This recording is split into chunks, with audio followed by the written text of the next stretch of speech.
코웃이 자기를 변호하라고 책을 쓰다 보니까 굉장히 어려워졌어요, 사실은. 예. 근데 지난번 조금 논리가 그렇게 명쾌하지 않은데 굉장히 만연체로 써서 읽어내기가 만만치가 않아요.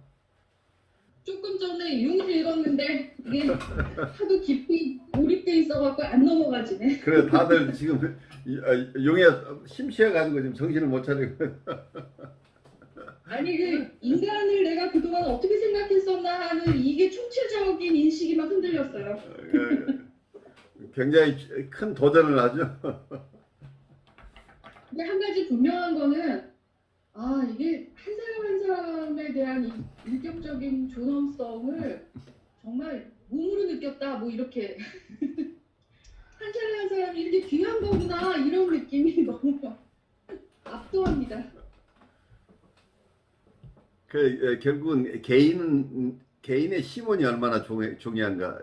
단순한 우리가 이고라고 하는 우리가 아는 의식적인 나라라는 것을 넘어서 우리한테 있는 우리의 참 자기라고 하는 것이 있다고 하는 믿음이 이 속에 항상 있어요. 그러니까 셀프 중심의 이론 속에서는 그런데 비과학적이라고 할까봐 셀프를 잘 정의를 안 해요. 결국은 우리가 타고난 어떤 셀프라고 하는데 그걸 명확하게 하다 보면 많은 경우에 자연과학적인 입장에서 정신분석을 이해하는 사람들에게 공격의 대상이 될 가능성이 있죠. 그래서 자기 안에는 제가 봐서는 보통 이 셀프를 얘기하는 분들은 영성적인 것과 정신분석적을 융합하고 있는 분으로 보여요. 왜냐하면 셀프라는 것 자체가 타고난 것이라고 본다면 우리는 타고날 때 귀한 존재로 타고났다는 게 숨겨져 있단 말이에요. 그렇죠. 모든 창조성의 원천이 셀프에 있다. 무의식 속에 있다. 이 개념이란 말이에요. 그러니까 프로이드가 봤던 무의식의 세계는 어떤 면에서는 사회적으로 용납되지 않는 본능적인 것이 본능이 숨어 있는 것이고 본능의 발현을 우리가 억제하다 보니까 억압된 사회적으로 용납되지 않는 것들을 가둬놓고 있는 장소쯤으로 이렇게 무의식의 세계가 이해되는데 이 셀프를 중심으로 이해하는 분들의 무의식은 우리의 본성이 있는 것이고 우리의 창조성의 근원이 무의식에 있다고 보기 때문에 무의식을 대하는 태도가 전혀 다른 거죠. 그래서 긍정적인 세계관이냐 부정적인 세계관이냐를 결정한다는 거예요. 그래서 그 임상에서도 굉장히 큰 차이가 나는 거죠. 우리가 인간을 어떻게 이해하느냐, 그럼 인간을 이해하는 것에 어떤 방식으로 이해하느냐에 따라서 인간을 돕는 방법이 달라지잖아요. 그렇죠. 너무 다르죠, 그거는. 그게 큰 차이가 나는 거죠. 그래서 제가 계속해서 여러분들에게 이런 셀프 중심의 이론가들을 제가 초대해서 여러분하고 같이 공부하는 이유가 이 부분들에 인간을 고귀하게 생각할 수 있고 우리한테 있는 고귀한 것을 우리가 이해하고 그걸 개발시켜 나간다고 하는 체험이 우리에게 일어나고 그래야 다른 분의 우리가 만난 내담자 안에 있는 소중한 것들을 우리가 그것을 알아차리고 그 소중한 것들이 발현할 수 있도록 도와준다는 아주 중요한 일들을 우리가 함께 하자는 그런 뜻이죠. 아마 코웃의 얘기로 지금 되돌아가지만 코웃도 결국은 셀프에 대한 얘기를 하고 있죠. 그 융의 얘기도 결국 셀프의 얘기예요. 그래서 코웃의 이론의 아주 원류 속에는 융의 사고가 숨겨져 있을 거예요. 융이나 캐롤 호나이나 위니커스. 그런데 코웃이 이걸 내가 어디서 이걸 배웠다고 얘기 안 해요. 이게 다 자기 생각으로 다 한 것처럼 이렇게 얘기를 하고 있어서 그래서 많은 비난을 받았어요. 하지만 그동안에 많은 분들이 이루어놓은 것을 이분이 컬렉션에서 임상적으로 얘기를 하고 있기 때문에 또 코우덱에서 배울 점이 굉장히 많기 때문에 우리에게 큰 도움이 되는 이론이 돼요. 그렇게 생각하시고 오늘 발표 시작해 주시죠. 네, 시작하겠습니다. 4장 자기 대상 관계의 재고쳐.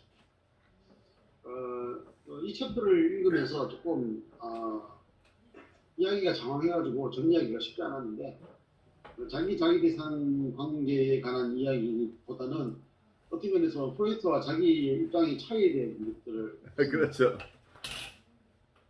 자기 변명하듯 그 이야기를 많이 해가지고 내용 읽어 나가면서 보면 될 것 같습니다.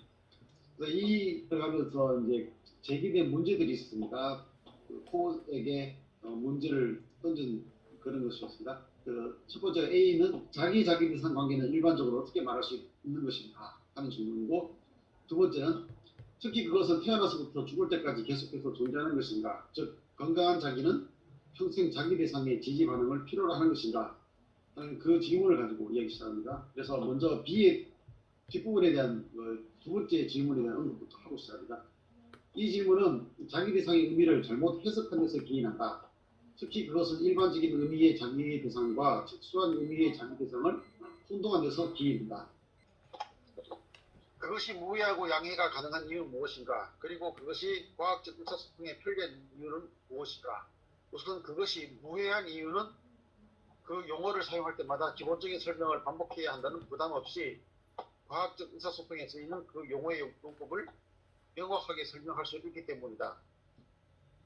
우리가 자기 대상 관계 개념의 의미에 초점을 맞추지 않고 다른 것을 강조하고 싶을 때 예컨대 자기가 유아기뿐 아니라 평생에 걸쳐 자기 대상을 필요로 한다는 것을 강조하고 싶을 때 특히 더 그렇다고 할 수 있다.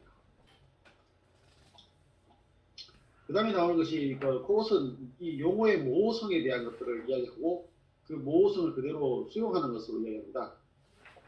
전통적인 분석의 틀 안에서 다양하게 발생하는 용어의 혼란에는 별로 해롭지 않은 것과 해로운 것이 있다. 무해한 혼란의 좋은 예는 정의라는 용어와 개념이고 유해한 혼란의 좋은 예는 똑똑이라는 용어와 개념입니다. 정의라는 용어는 자기 대상 관계라는 용어의 사용에서 전형적으로 드러나는 모순과 유사한 개념적 모순을 다루고 있다는 사실을 보여줄 것이다. 전의는 원래 복잡한 정신상태의 심리학이라는 정신분석학의 위치에 적합한 개념이었다. 전의는 정신기관의 두 영역 사이에서 일어나는 과정 전의식에 미치는 무의식 영향으로 규정되었다는 점에서 분명히 심리적 개념이었다. 즉 내성과 공감을 통해 수집될 수 있는 추상적이고 일반화된 자료였다. 전의는 사람들 사이, 특히 환자와 분석가 사이에서 일어나는 현상이다. 따라서 대부분의 사람들은 실언과 히스테리 전환 증후들이 전의 현상이라는 말을 들으면 당황해 할 것이다. 또 꿈이 전의의 결과라는 것을 알게 되면 환자들이 분석가의 꿈을 꾸고 있다고 생각할 것이다. 전의라는 용어의 의미가 정신분석적인 것에서 사회심리적인 것으로 바뀐 것은 아무런 문제가 되지 않는다. 그 사실이 과학계에 명백히 설명된 이상 그것의 무해성을 입증하기란 거의 어렵지 않다. 이 전이라는 얘기를 지금 하고 있어요. 자기의 용어가 모호하다는 얘기예요. 자기 대상 관계 뭐 이런 얘기를 코우시 하고 있는데 셀프하고 셀프 아브젝트의 관계를 얘기를 하니까 이 자아심리학자들이 그게 무슨 소리야 하는 거야. 그 용어를 좀 정확하게 정의를 좀 하면 좋겠다. 너 얘기는 잘 알아들을 수가 없다고 이제 비난하는 여론이 빗발쳤다는 얘기예요. 그렇다고 자기가 이걸 잘 설명해내기도 만만치 않으니까 이 어떤 경우에는 모호하게 이 개념을 우리가 쓸 수밖에 없다는 것을 변호하고 싶어요. 그래서 여기서 이제 그 예를 든 게 전이라는 개념이에요. 근데 여기서 전이를 뭐라고 얘기를 하고 있어요? 여기서 코우시의 얘기는 전이는 정신기관의 두 영역 사이에서 일어나는 과정, 그리고 전의식에 미치는 무의식의 영향으로 규정되어 있다. 이 얘기는 원래 프로이드의 개념이에요. 여러분들 트랜스퍼런스라고 할 때 전이 요새 임상적으로는 과거에 나에게 중요했던 원대상에게 가졌던 정서를 분석가에게 디스플레이스 한다고 전치하는 이런 것을 전이라고 여러분들이 대부분 이해를 하고 있죠. 임상적인 의미로. 최초의 프로이드의 이론 중에 토포그래픽 티어리라는 게 있죠. 그 지정학적 이론, 그러니까 우리가 스트럭처럴 티어리라고 하는 구조 이론 이전에는 우리 마음은 의식과 전의식과 무의식으로 구성되어 있다고 하는 지정학적 이론이 스트럭처럴 티어리 구조 이론 이전에 있었는데 그때 트랜스퍼런스라는 개념을 어떻게 쓰였냐면 무의식에 있던 것이 전의식으로 옮겨오는 과정을 전이라고 했어요. 그래서 전의식이라고 얘기를 하고 어떤 분들은 무의식의 의식화, 무의식에 있던 것이 의식적으로 옮겨오는 것을 전이라고 얘기했다는 얘기예요. 네, 여기서 코웃은 전의식을 사용하고 있는데 전의식이나 의식은 거의 비슷하게 사용되니까 unconscious 에어리에 있던 게 unconscious mental contents가 무의식 속에 있는 정신적인 내용이 consciousness로 의식의 세계로 트랜스포테이션 되는 것, 이동되는 것을 전이라고 했다는 얘기예요. 원래 개념은. 그래서 이건 대인관계에서 얘기가 아니에요. 이 사이키 내에서 한 사람의 사이키 내에서 우리의 무의식에 있던 어떤 멘탈 컨텐츠가 정신적인 어떤 내용물이 전의식이나 의식으로 옮겨오는 트랜스포테이션을 얘기하고 있다는 거예요. 그래서 이렇게 본다면 이것을 이해할 수 있는 것은 우리 마음 우리 스스로를 살피는 것밖에 없죠. 그래서 코웃의 개념에 의하면 인트로스펙션, 우리 마음을 스스로 살펴서 이걸 찾아낼 수밖에 없다. 이제 이렇게 할 수 있겠죠. 그리고 어쩌면 이건 또 엠퍼티를 통해서 찾아낼 수 있다. 다른 사람의 어떤 전이라고 하는 것은 그 사람 안에 무의식에 있던 것이 의식으로 옮겨오는 과정을 얘기한다. 이 개념은 굉장히 중요해요. 여기서 코웃이 잠깐 지나갔지만 이 이론을 이 부분을 가지고 책을 쓴 분이 있어요. 여기 여러분이 보시면 이 책이 작은 책인데 The Freudian Moment라는 책이에요. 크리스토퍼 볼러스라고 하는 분이 쓴 책인데 이분의 아티클 중에 On Transference Interpretation as a Resistance to Free Association이라는 아티클이 있는데 우리가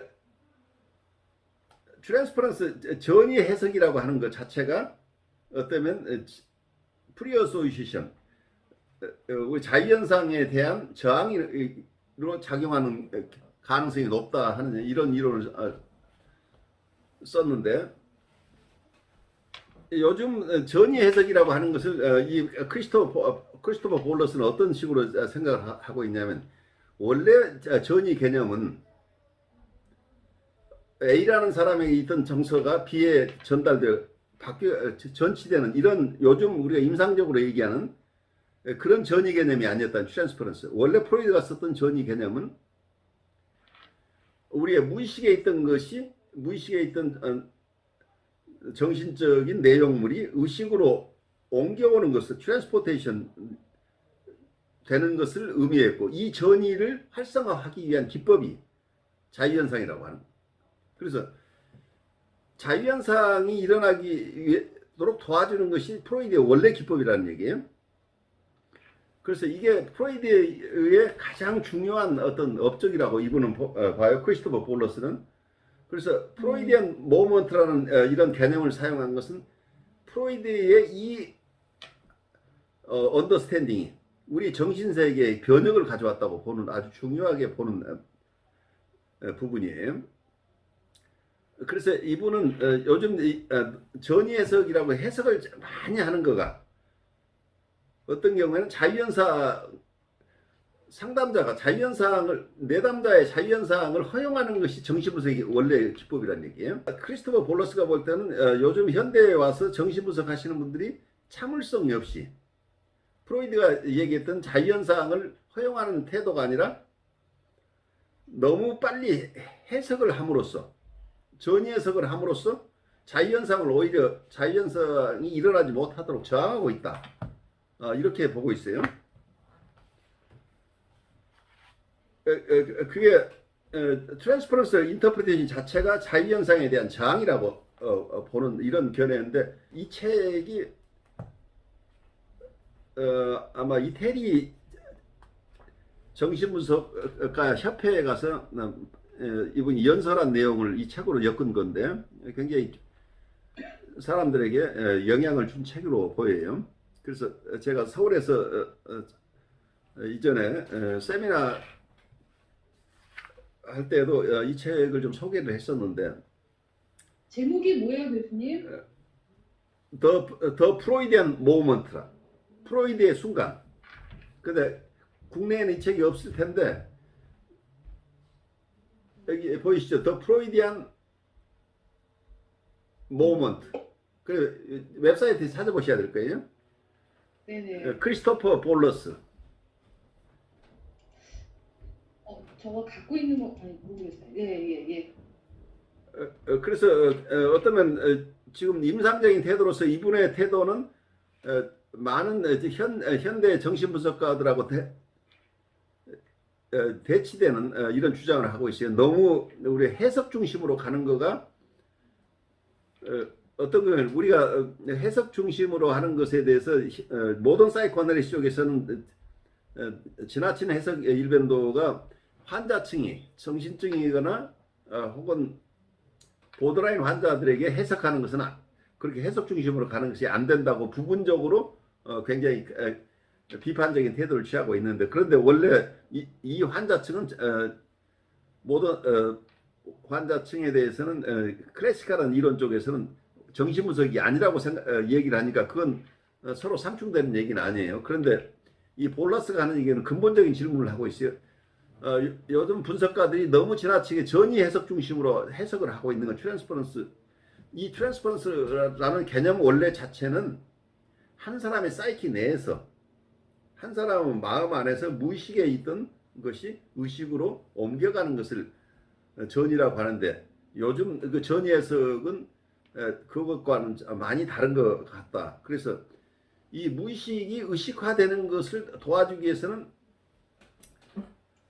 내담자가 자유현상을 하도록 도와줘야 되는데, 내담자가 자유현상을 할 수 있으려면 상담자는 어떤 입장을 취해야 되겠어요?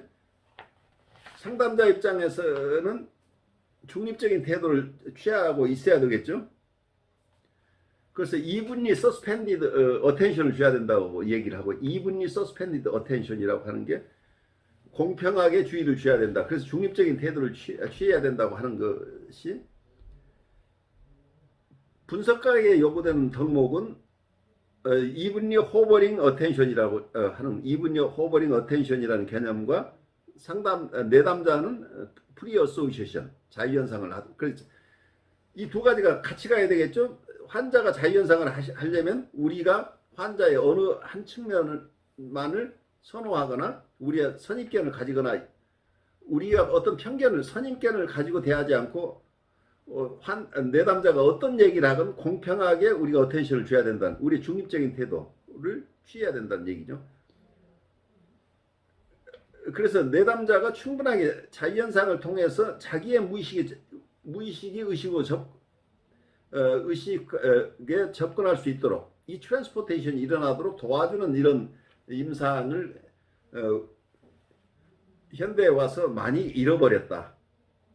그래서 지나친 해석에 대한 경종으로 크리스토퍼 볼러스가 굉장히 강조하고 있는 부분이 전이라는 개념을 원래의 전이 개념으로 돌아가자는 얘기예요. 그래서 여기서 코웃이 이 전이 얘기를 지금 하고 있는데, 코웃은 이 논쟁의 대상이 되고 있는 이 전이에 대한 개념을 예를 들어서 어떤 프로이드의 정신분석의 가장 중요한 개념 전이도 이렇게 모호하지 않느냐. 그럼 나의 개념도 이중적으로 사용되는 것도 이해해 줬으면 좋겠다. 이렇게 해서 자기 얘기를 하고 싶어 하는 거죠. 자기 대상 관계라는 용어의 모호성으로 돌아가자. 그것은 본격적으로 끌어냅니다. 자기 대상 관계라는 용어의 사용을 정당화할 수 있는 근거는 앞에서 언급한 것과 같은 논리에서 있다. 그러나 이 경우 하나의 설명이 주어지고 이해된다면 전이 개념의 경우보다 오해를 방지하는 데 훨씬 효과적일 수 있다. 이 용어를 사용한 것에 대한 의문을 제기한 친구에게 코웃이 편지를 써서 언급했습니다. 이 말의 용어상의 심각한 부정성에도 불구하고 나는 내가 말하고자 하는 의미가 분명하다고 믿는다. 독자들에게 믿고 맡기는 대신 개념의 정확성에 전전긍긍한다면 얼마나 서툴고 복잡하게 그리고 결국에는 혼란스럽게 생각을 전달해야 하는가를 나는 자기 대상 관계는 요람에서부터 무덤까지 계속된다고 말한 적이 있네. 그러나 정확하게 내가 했어야 할 말은 아마 이런 것이 아니었나 싶네. 한 인간은 평생 언제나 어디서나 자신의 인직적이고 조화롭고 확고한 인간이며 또 과거와 맞닿아 있으면서도 창조적 생산적 미래를 향해 의미 있게 전진하고 있다고 생각하고 싶을 것이다. 그러나 이렇게 생각하기 위해서는 삶의 각 단계에서 주변 인물들이 그에게 즐겁게 반응하고 이상화된 힘과 고요함의 원천으로 적용하면서 말없이 존재하는 동시에 기본적으로 그와 비슷하고 어쨌거나 그의 내적 삶을 비교적 정확하게 이해해야 한다. 그 결과 그들의 반응이 그의 욕구와 조화를 이루고 또 그로 인해 그는 자신이 그런 지지가 필요한 순간에도 그들의 내적인 삶을 이해할 수 있게 된다. 내가 앞에 글을 쓴 목적은 정확성에 대한 요구를 희화화하는 것이 아니네. 다만 항상 정확을 기한다고 해서 별 이득이 없고 오히려 손해가 더 많을 수 있음을 보여주었는데 일단은 정확성에 대한 요구가 필요한 경우도 있는데 의사전들의 초점이 자기 대상 관계의 지치 효과를 주장하는 데 맞춰진 경우가 그렇다네. 그러나 초점이 다른 데 있다면 예컨대 나의 경우에서처럼 자기 대상에 대한 욕구가 평생 지속된다는 사실에 있다면 완벽과 정확성은 불필요한 부담이 될 뿐이잖아요. 그 다음에 실질적인 진술합니다. 중요한 자기 심리학적 용어를 명백하게 설명해야 한다는 부담에서 벗어났으므로 이제 개념 형성과 용어를 검토하도록 자극한 경험에 가까운 보다 실질적인 진술로 돌아가보자. 코옷은 부담에서 벗어났다고 하고 있고요. 자기 혼자 부담을 졌다가 자기 혼자 부담을 벗어나고 이렇게 그러니까 이분이 자기를 변호하는 과정 속에서는 자기를 공격하는 사람들에 대한 굉장히 obsessive한 어떤 변호를 하다가 이제 자기 스스로 이제 이쯤 했으면 다 알아들었을 거야. 그러고 이제 또 자기 얘기하죠. 알아듣거나 못 알아듣거나 나는 이제 나에게 주어진 시간이 많지 않아. 나 내일을 할 거야. 이제 이렇게 지금 얘기를 하고 있어요. 그 다음에 이제 보겠습니다. 나는 지금 의존 공생관계에서 독립 자율성으로 옮겨가는 것이 불가능하다고. 그리고 정상적인 심리적 삶의 발달 과정은 자기와 자기 대상 관계에 변화하는 본질의 측면에서 고려되어야지 자기 대상이 사랑 대상으로 대체되는 것, 즉 자기애가 대상 사랑으로 대체되는 것으로 간주되어서는 안 된다고 주장하고 있는 것이다. 위의 주장에 일치하게 자기 심리학이 처음부터 주장한 것은 너에 대한 나의 경험을 이게 독립된 참조 틀에서 바라보는 것이 유익하다는 것이다. 즉 1. 너가 자기의 의리성과 힘, 조화를 지지하는 역할, 즉 자기 대상의 역할을 수행한다는 측면에서 2의 A. 너가 욕망과 사랑의 대상이라는 점과 B. 우리가 욕망하고 사랑하는 대상으로 가는 길, 즉 대상의 경험이 까마질 때 분노와 공격성에 관여해 된다는 측면에서 바라볼 필요가 있다는 것이다. 자기 심리학은 이런 두 가지 참조 틀의 적용이 건강한 인간 경험과 병든 인간 경험을 설명하는 데 크게 기여하리라고 주장하며 그 외에도 우리는 나, 너 경험은 종종 이런 독립된 참조 틀 안에서 가장 효과적으로 접근이 가능하다는 사실을 알고 있다. 게다가 서로 얽혀있는 이 두 경험의 상호 영향에 대해서는 보다 집중적인 연구가 필요하다. 프로이트의 의견에 따라 내가 강조한 것은 마치 활기찬 신체적 운동과 같은 다른 격렬한 경험과 마찬가지로 대상 사람은 자기를 강화시킨다는 점이다. 마지막으로 나는 자기의 애적 경도를 목표 달성을 가로막는 장애물을 제거하는 데 사용되는 공교성으로부터 구별함으로써 개념상의 명료성을 획득할 수 있다는 점을 지적하고 싶다.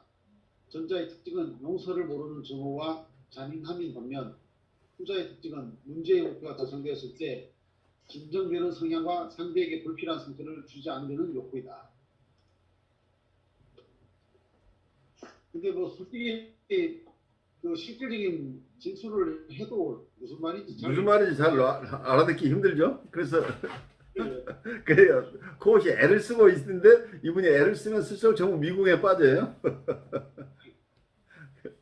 어쨌든 이 챕터 전체가 상당히 이게 제목만 이렇게 자기 대상되어 있는데 너무 자기를 변호하듯이 해놔가지고 이야기 저 이야기 다 해가지고 주제가 그런가 싶은 뭐 그런 느낌까지 들었습니다. 그 근데 실질적으로 이 챕터의 절반이 고전적인 정신 분석과 자기 심리학, 코엇이 말하는 자기 심리학을 비교하는 이야기로 쭉 풀어나가지고 자기 대상의 이야기는 그냥 화두로 던져놓은 그런 이야기 같다는 생각이 근데 이 얘기를 같이 이렇게 자기를 주장하는데 캐런 호나의 책을 우리 한번 공부한 적이 있죠. 거기에서는 조목조목 이렇게 감정이 섞이지 않고 프로이드 이론과 캐런 호나이가 자기의 주장과 프로이드의 주장을 병렬로 하나하나 조목조목 이렇게 비교해서 좀 설명해서 납득이 쉬운데 이 코브스의 글을 읽으면 굉장히 정서적으로 디스터브되어 있는 상황에서 막 얘기를 하는 것 같은 느낌.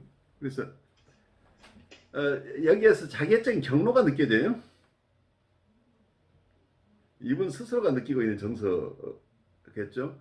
그래서 어떻게든 자기를 변호해 내고 싶어 하는 욕심은 엄청 많은데 이분이 가진 탤런트 가지고 이걸 다 하기는 좀 버거워 보여요. 그냥 열심히 하다가 나 이쯤 하면 됐어. 그리고 나중에 내가 더 중요한 거 해야 되니까 내 더 이상 여기에 더 머무르지 않겠어. 이러면서 자꾸 이 얘기를 조금 잘 정리해서 공감을 할 수 있도록 그리고 좀 석센트하게 쓰기보다는 너무 만연체로 써서 사람들을 질리게 하는 이런 글이 되어버렸어요. 고전적인 정신 분석과 자기 심리학을 얘기합니다. 전통적인 분석은 대상을 갈망하는 자기의 변화를 집중적으로 연구했으면서도 자기 대상을 필요로 하는 자기의 변화, 예를 들면 약화된 자기애 대신 강화된 자기애를 구성하기 위해 취해진 의식적인 자기 모두에서 표현되는 낮은 자존감, 이런 변화를 간과하고 오해했다. 그 때문에 자기 심리학이 처음에는 그 간과된 영역에 대한 탐구를 시도했다. 그래서 여기 이 부분에는 코엇이 자기 심리학이 어떻게 해서 나오게 되는가를 배경을 이야기하는 것으로 보였습니다. 그래서 자기 심리학은 한편으로 자기와 자기의 장애의 관계를, 다른 한편으로는 대상에 대한 경험을 조사했다. 자기 심리학은 모든 정신병리의 원인이 자기 구조의 변함, 자기의 왜곡 또는 자기의 약점의 기초에 있다는 사실을 보여주려고 시도하고 있다. 더 나아가 자기 심리학은 자기의 이 모든 결함이 어린 시절 자기 대상 관계의 장애에 기인한다는 것을 보여주려고 시도하고 있다. 자기 심리학 이론과 전통적 정신분석 이론의 현격한 차이를 강조하기 위해 바꿔 말하면 자기 심리학이 주장하는 것은 대상 본능적 영역 안의 병인적 갈등, 즉 대상 사랑과 대상 증오 영역에서의 병인적 갈등, 특히 오디푸스 컴플렉스 갈등이 정신병리의 1차적인 원인이 아니라 그 결과라는 점이다. 고전적 전이 신경 중에서 오디푸스 컴플렉스 갈등은 1차적 위치를 차지한다. 자기 대상 실패, 그리고 그 실패와 상호 연관된 자기의 결함을 1차적인 것으로 이해하게 되었지만 그로 인한 아이의 정서적 삶의 왜곡, 애정어린 태도 대신 성적인 태도, 그리고 자신만만한 자기주장 대신 적대적 파괴적 역동으로 반응하려는 경향으로 나타나는 그런 왜곡과 뒤이은 관계상에 또한 병인적 요소가 간주되어야 한다. 이거 지금 여기서 얘기하고 있는 것은 이건 고전적인 것이 아니고 코웃의 자기 심리학의 주장이에요. 두 번째 것은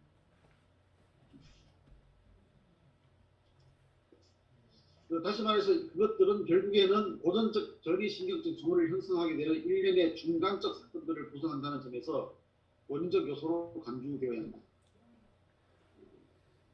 전통적인 정신분석과 정신분석적 자기심리학의 차이는 강조 대상이 변했다는 데 있다. 이것은 미묘한 의미를 갖는다. 그 의미는 무의식의 발견이라는 위대한 사건이 사람들에게는 가장 큰 자기애적 상처로 인식되었다는 프로이트 생각을 지적하는 것으로 명쾌하게 설명될 수 있다. 프로이트 이론이 거부당할 수밖에 없었던 중요한 이유 중에 하나였던 이 자기애적 상처는 혁신자의 개인적 감수성과 그 시대를 지배하는 심리학적 경향성의 결합, 중요한 심리적 통찰력이 자랄 수 있는 토양이 되기도 하는 그런 심리적 경향성의 결합에 지대한 영향을 받은 것이었다. 그래서 그 다음에 이제 그것은 그러한 프로이트의 이론에 대해서 이야기합니다. 혁신자의 개인적 감수성과 그 시대를 지배하는 심리적 경향성 결합에 대한 생각을 펼쳐나갑니다. 우선 심리학 분야를 고전적 또는 전통적 정신분석, 즉 무의식과 정신이고 그리고 구조적 갈등의 학문으로 확립시킨 원인인 프로이트의 성격적 특징으로부터 시작합니다. 먼저 프로이트의 도덕적 입장을 보면 그의 도덕은 무엇보다도 진실의 도덕이라고 말할 수 있습니다. 그의 자존감에 큰 영향을 준 것은 어떤 것을 알고 있는가에 대한 자신의 판단이었다는 것입니다. 프로이트는 자신에게 없는 지식을 누군가가 갖고 있다는 것을 참을 수 없는 자기애적 상처를 여기고 경고했다.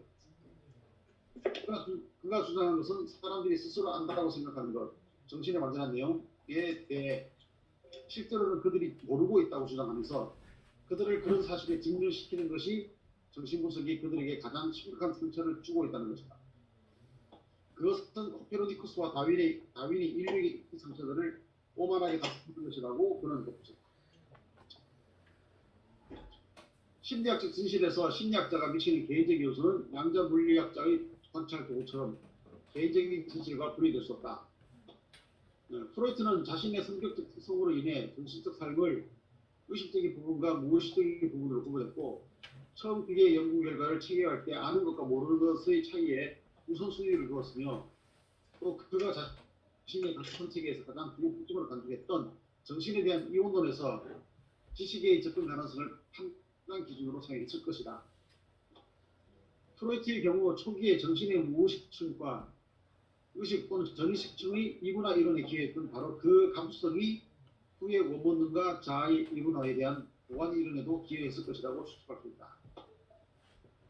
프로이트에게 있어서 지배력의 결핍, 즉 수동성은 인간의 심리적 삶의 더 이상 분석할 수 없는 생물학적 기저였다. 프로이트의 이론에서 합류하는 두 개의 메시지를 인식함으로써 즉 한편으로는 언어화할 수 있는 지식과 불안을 몰아내는 지배력 사이의 중요한 상관관계를 그리고 다른 한편으로는 언어화할 수 있는 지식의 부족과 수동성 사이의 중요한 상관관계를 인식함으로써 우리는 프로이트의 성격이 그의 이론에 미친 영향에 동그라는 부차적 과제의 진전을 이룰 수 있게 되었다. 뿐만 아니라 언어화할 수 있는 지식이 가끔 통찰로 치면은 그 지식의 획득이 정신분석 치료의 본질적인 말하기 치료를 구성한다는 전통적으로 인정받는 주장의 근원에 초점을 맞춤으로써 우리의 1차적 과제, 전통적 구성과 달리 정신분석적 자기 심리학에서 치료의 필수 요소로 간주되는 요소들에 대한 연구에서도 한 걸음 더 나갈 수 있게 되었다. 프로이트는 코페르니쿠스와 다윈에게 동일감을 느꼈는데 코페르니쿠스는 인간에게서 인간이 우주의 중심이라는 환상적 위대함을 앗아갔고 다윈은 인간에게서 인간이 다른 존재와는 달리 더없이 영광스러운 신의 창조무지라는 환상적 위대함을 앗아갔다. 그것이 말입니다. 나는 아직도 프로이트가 느끼는 자신의 미래한 업적에 대한 음지에 동참하는 것을 통해서 큰 기쁨을 느끼고 있다. 그러나 나는 무의식 이론이 그 내용 때문에 인간에게는 참을 수 없이 불쾌한 것이라는 프로이트의 주장, 특히 그것이 인간에게 견딜 수 없는 모욕을 준다는 주장의 보편 타당성을 더 이상 믿지는 않는다. 우리가 지금 다루고 있는 것은 매우 복잡하고 어려운 문제로서 언제나 보편 타당한 심리학 이론을 특정 개인이나 특정 시기에만 유효한 이론으로부터 구별하는 방법론과 관련되어 있다. 분석가들은 그들이 가진 최상의 도구들을 사용하여 역사적 과거를 조사하는 일에 게을리해서는 안 되지만 그 과정에는 늘 위험이 도사리고 있다는 사실도 잊어서는 안 된다. 가장 설득력 있고 외연상 의심의 여지가 없이 다명한 결론도 결국 심각한 논의의 대상이 되었다. 내가 최근까지도 전적으로 수혈을 듣는 프로이트의 주장, 즉 과학에서 가장 위대한 세 가지 발견은 통찰에 대한 그의 저항 이론과 일치하게 인간이 가장 격렬하게 거부 반응을 보였던 것들이라는 주장은 이제 심각한 의심의 대상이 되었다.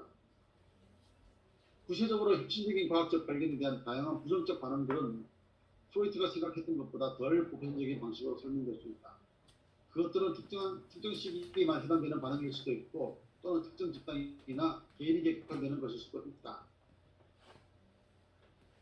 내가 계속해서 프로이트의 주장이 옳으라고 단언한다면 그것은 내 꾀에 스스로 넘어가는 것이 될 것이다. 나는 그런 주장을 할 수가 없다. 그 이유는 내가 지구 중심적인 아닌 우주 이론, 종의 진화 이론 또는 의식 세계의 한계를 보여주는 이론 등이 수용되지 않고 거부된 의미를 평가하는데 필수적인 미묘한 편견이나 특권 상실의 위협 또는 권력 기반의 정책에 대한 광범위한 연구를 수행하지 않았기 때문이다.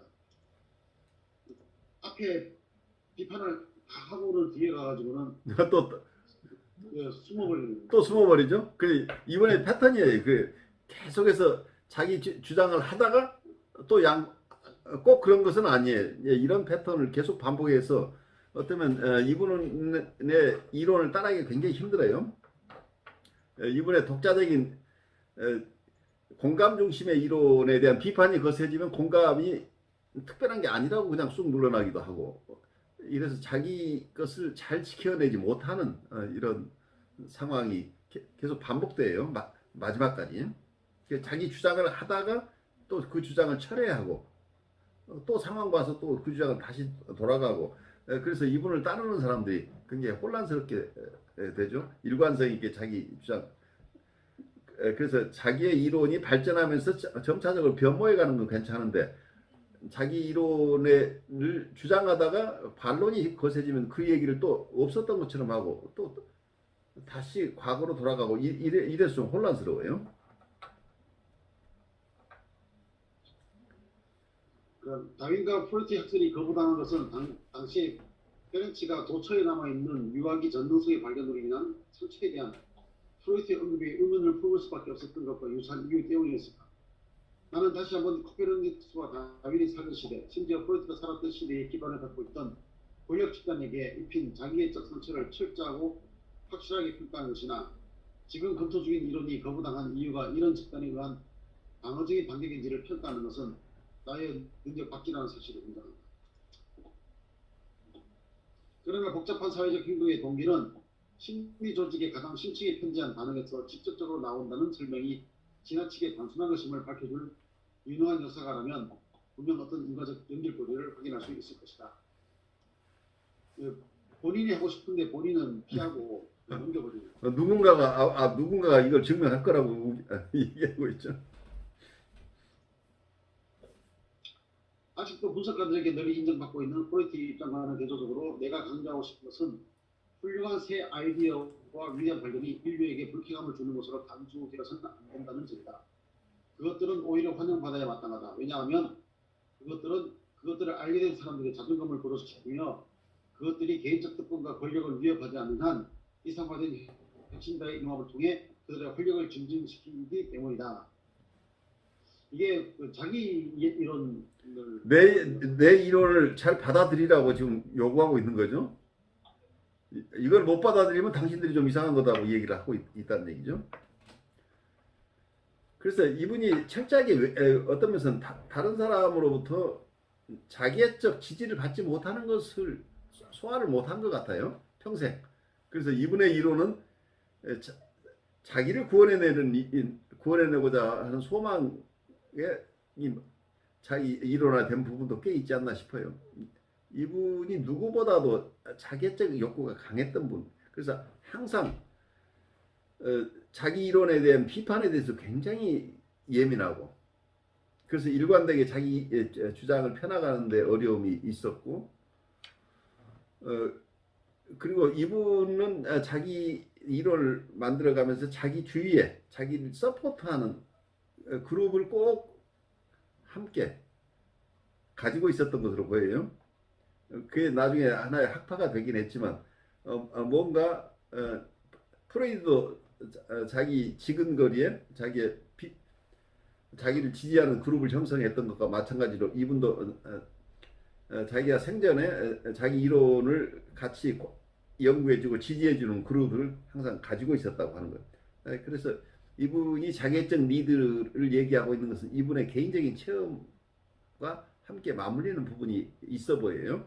이제 그런 부분에 대해서 이걸 분리해야 된다고 하지만 다 분리되지 않는 부분들이 있겠죠. 그래서 그것이 나쁘다는 게 아니고, 자기의 체험들을 통해서 이론한 자기의 체험을 통해서 체득한 것을 이론화한 것은 다른 사람에게 큰 도움을 주고 있기 때문에 그 자체가 나쁘다는 게 아니고, 그렇지만 우리가 이분의 이론이 형성되는 과정에서 이분의 성격이 어떤 영향을 미쳤는가를 우리가 잘 아는 것도 굉장히 중요하겠죠. 프로이트가 살았던 시대는 진실과 지식의 가치가 특별히 중요했던 시대였습니다. 그의 특별한 성격 구조 때문에 내가 앞에서 중요한 심리적 발견의 촉진제라고 명명했던 개인적 학문과 시대 풍조가 결합된 것입니다. 그리고 그 사실이 그의 천재성을 부분적으로나마 설명해 주구나. 나는 그렇다고 답할 것이다. 특히 나는 프로이트의 선택이 역사적 과도의 변화와 진보, 점증하는 정치적 및 사상적 자유 등의 특징을 지닌 위험자식이 가장 좋은 시기인 동안에 형성되었다고 생각합니다.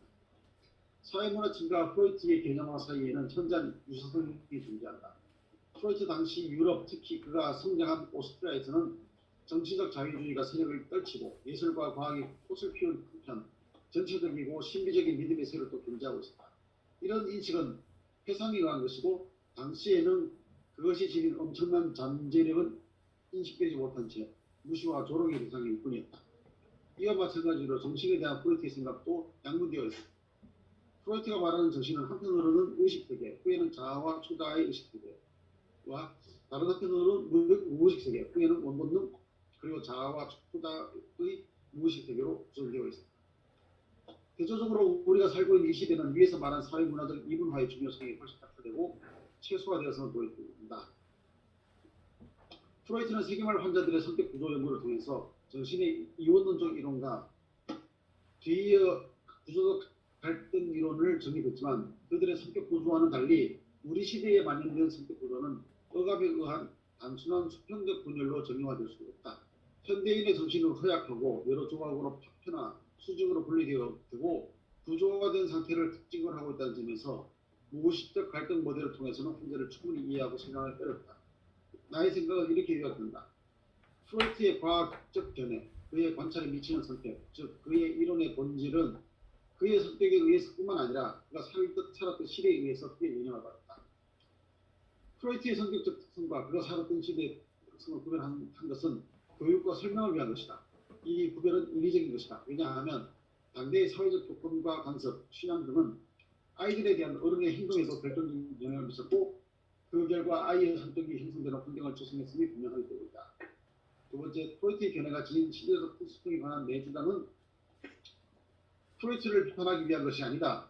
그것은 그의 위대한 업적이 어떻게 이루어졌는가에 대한 우리의 이해를 돕기 위한 것이다. 그의 성격은 그가 개인적 및 학문적인 성숙을 이루는 동안 그가 탐구했던 사람들이 살고 있던 사회를 지배하던 특정의 심리적 경향성, 즉 그 시대의 그의 시대의 영향력 아래에서 형성되었다는 것이다. 우리 시대의 심리적 관찰자, 특히 자기 심리학을 지향하는 관찰자에 대해서 논의해 보겠다. 현대인, 특히 서구 민주주의 시민들은 지식을 박탈을 당하는 일로 외상을 겪는 일이 그리 흔치 않다. 현대인들은 자신들의 정신이 어떤 모습인지 인식할 수 없다고 주장하는 이론에 접한다고 해서 화를 내며 그 이론을 거부하거나 경멸하거나 조롱하지 않는다. 현대인은 불안정하게 인식된 자기를 가지고 있기 때문에 자기 인식성을 유지시켜줄 자기 대상을 추구하면서 그런 대상의 존재와 그 존재에 관심을 갈망하는 영향이 있다. 이런 강한 욕구 때문에 그는 2차적으로 오만한 부인이라는 장벽을 쌓고 자기 자율성은 상대적일 뿐이라는, 즉 원칙적으로 자기는 자기 대상에 기반 없이는 결코 존재할 수 없다는 자기 심리학의 주장을 심각한 자기애적 타격으로 경험하는 경향이다. 그러나 과연 이것으로 자기 심리학이 야기한 강한 적개심, 즉 자기 심리학에 쏟아진 왜곡된 조롱이 부분적으로나 설명될 수 있는 것인가? 그리고 다른 사람들, 현대인의 1차적 욕구에 보다 직접적으로 관심이 있는 이 자기 심리학을 따뜻하게 수용하는 것도 이런 식으로 설명될 수 있는가? 나는 그렇다고 생각한다. 그러나 나는 그저 이런 의견을 말하고 그럴 수 있는 가능성을 인정할 수 있을 뿐이다. 그러니까 지금 굉장히 큰 논문을 쓰면서 계속해서 내가 이걸 꼭 그렇다는 것은 아니다 하는 패턴이 계속 반복되고 있죠. 그럴 수 있는 가능성을 인정할 뿐이다. 그러니까 주장이라고 하기보다는 그냥 방담을 하는 것처럼 이렇게 되니까 이분을 따라가다가 갑자기 멋쓰게지는 이런 상황이 계속 연출되는 것 같아요. 나는 이 점이 많은 분석가들이 자기 심리학을 격렬하게 거부하는, 자기 심리학을 정신분석 내에 새로운 발달로 인정하기를 거부하고 그것을 빗나간 학파, 심리어 사유리종파라고 같이 폄하하는 결정적인 원인이라고 생각하지는 않는다. 다시 말해서 나는 새로운 아이디어는 여러 측면에서 사람들에게 영향을 미친다는, 그리고 우리는 바로 심층 심리학적 해석에 의존할 것이 아니라 사람들이 새로운 아이디어를 사심없이 들어주지 못하는 다양한 동기를 면밀히 연구해야 한다는 예전의 결론을 아직도 기억하고 있다. 그리고 이런 맥락에서 나는 우리는 집단 율동에 관련되어 있는 집단의 구성원으로서 집단적 태도를 분석한 연기를 필요로 한다고 보냈던 것도 기억하고 있다. 그렇다면 왜 나는 그런 조사를 수행하지 않는 것일까? 나의 아이디어를 거부하고 수용하는 것과 관련해서 우리의 전문 영역에서 만나는 복잡한 태도에 관한 객관적인 평가에 도달하고자 하는 시도는 성공에 대한 확실한 보장도 없이 장기간에 걸쳐 에너지를 쏟아 부어야 하는 일종의 대기획이 분명하다는 점에서 그럴 에너지가 있다면 아직 탐구되지 않은 임상적 및 이론적인 자기 신뢰에 통했다는 것이 나의 생각이다.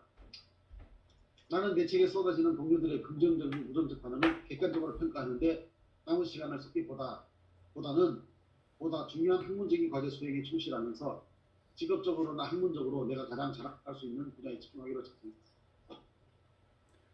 그래요. 아주 굉장히 어려운 챕터를 잘 요약을 하셨어요. 이 책이 코웃이 사망 후에 돌아가신 이후에 제자들에 의해서 편집됐다는 것을 이해하시면 좋겠어요.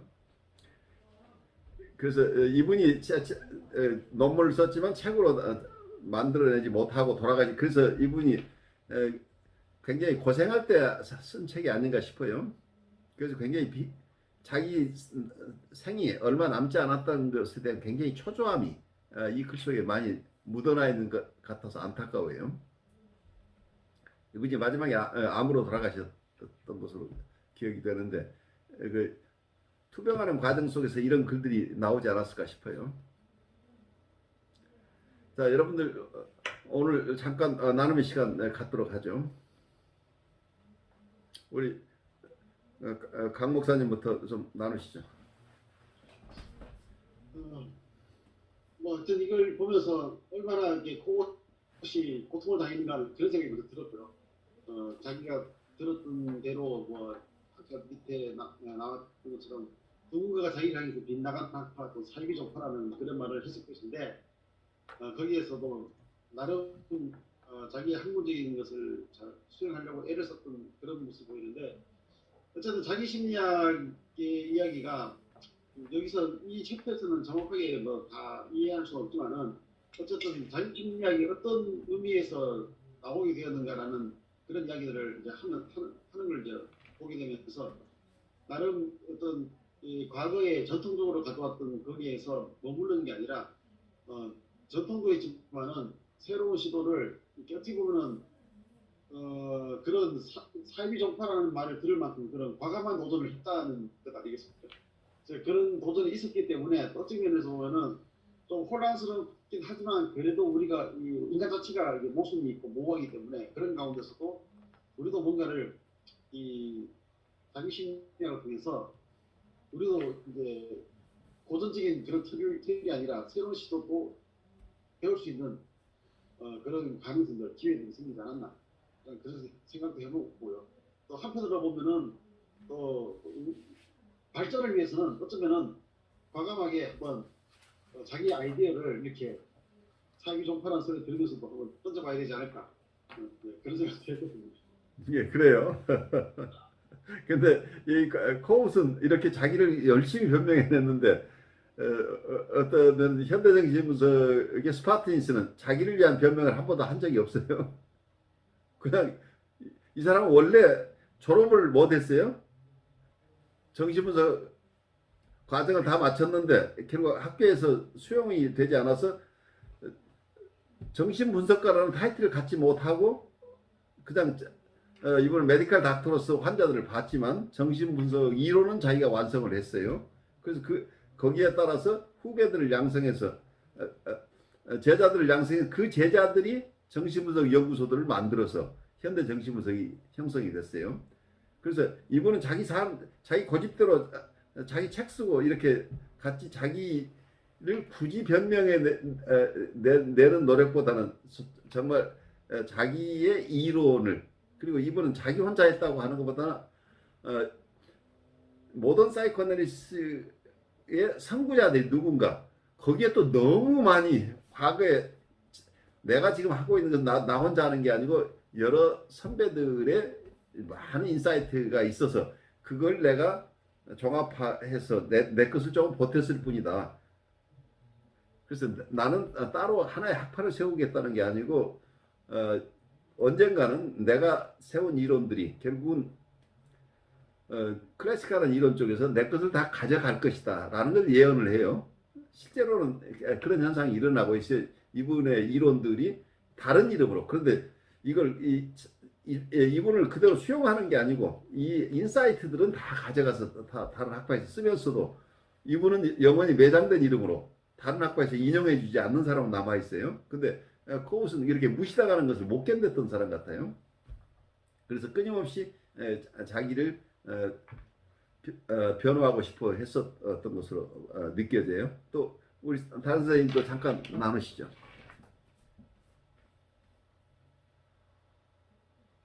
네, 저는 이제 임상에서 보면은 그 전이라는 게 항상 두려운 것 같아요. 예, 그러니까 그걸 제가 두려워하고 있다는 사실도 몰랐어요.